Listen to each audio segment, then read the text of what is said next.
Good afternoon, everyone. Now, can anyone tell me, if imagine this is a canvas, a white canvas, and nothing more than that, and I just paint this entire thing black, because black seems to be someone's favorite color, multiple people's favorite color today. So imagine I paint this entire canvas black. What's the information out of this? Any information out of it? Nothing. Little information out of it.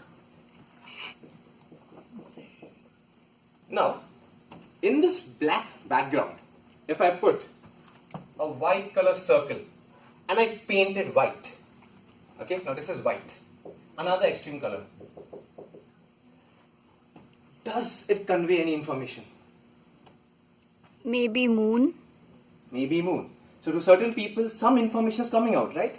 So it's now a little information coming out, right? Now all of a sudden, I take my paints and start putting white dots. What does it look like? Stars. So now what's the canvas portraying? Night. Yeah, sky. A night, right? Yeah. A night sky. So right now the A goes, more information comes in. So what is the basic definition between a canvas and paint? A famous analogy, not brought forward much, is that the paint is you, the canvas is the podium, and you speak when you're on the stage, not standing in front of your lectern. I know it's a bit weird analogy, but just look at yourself as the colors and the stage as a canvas. If someone stands here and talks to you, does it feel like a stage performance to anyone? If I stand from here, what are the two things that's happening? First, I'm very scared on the stage. And that's the reason why I'm standing here. No one can see my legs shaking or my hands shivering from here. Right? And what's the other thing that the speakers, the audience is saying? The audience gets certain information, not much, because it's becoming very boring to them. Right? So if I stay from here and talk, it's very boring to someone. So what's the very first problem that most of the stage speakers, orators, public speakers have?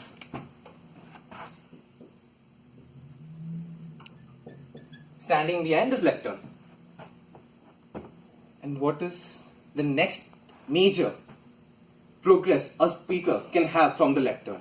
So say I'm standing behind the lectern for a long time. I've given 10 speeches from here. I'm sure by the end of the 10th speech, I'm pretty comfortable standing here. By now, my leg shivering or my hand movements, all the gibberish are gone, hopefully. My English is a bit more refined staying here. So what will the person next do? Standing here, the next thing that I will try to improve my public speaking is use my hands now. So if I'm talking about, say, some meeting, why is this presentation not happening properly? Can we see that from this graph, no meaning is coming out? You see, I'm trying to use my hands now. But I'm not still leaving this boundary. I'm still stuck here. Right? So, the second important progress for anyone will be the body movements. That too, standing from here. Now you guys have spoken multiple times. If this is my stage 2 problem, standing from here and trying to come to body movements, what do you think is my next progress as a public speaker will be? I was here. Move towards this side a little bit. Move towards this side a little bit. Means come to the stage more. Right? Nothing more than that. Now if I'm on the stage, I will be using the same voice techniques because I've practiced that many times. I'll be trying to improve more on my hand movements. Maybe I'll get my leg movements now into the picture. So, third point comes is your stage movement.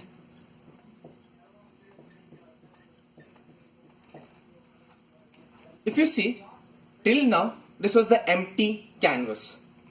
Every step I took to come from there to here was nothing more but giving from little information to a little information to more information.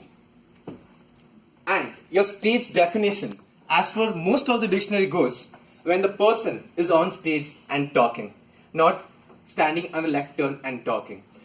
It's pretty obvious, coming from here to here takes a lot of efforts, ideas, and a certain people is within them. What do you think is the very first reason why a person goes behind the lectern? Most common reason why would someone be behind the lectern? He has something to say. He has some? Something to say. No, I mean, he could have come on the stage and spoken, but why is he standing behind the lectern? Stage fear. Stage fear. So if stage fear is the issue, a person goes behind lectern. What all can the person do to overcome the stage fear? What are the common things that you have heard till now? Some common techniques. For example, I heard one of the techniques says you hold a pen in your hand and you're trying to focus your entire nervousness into this pen, which I am doing right now. So, this is one technique. What can be other techniques? You have your content with you. You know what you're speaking, right? You know your English is decently good enough, you're on the stage. So what could be one important movement? Practice it on stage. Practice it on stage when no one is there so that you know your body movements are perfect, right? That is also one more way. Another most important thing that I really feel after talking with most and experiencing myself is stop thinking that you're on stage in front of a public.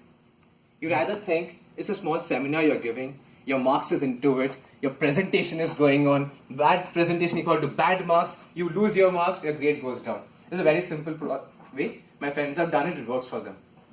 So you see, if fear is out, you know your content, your stage movement is proper, then you're giving a good speech. But tell me one thing, if I stand here and randomly talk, so it's a beautiful night, a beautiful day, I went out for shopping, then I went out there, here, I'm saying some gibberish right now, trying to get your attention and walking on the stage. Was any meaning conveyed? No. It's something like a painting, this circle also black in color, nothing more than that, right? So, very important thing on stage movement.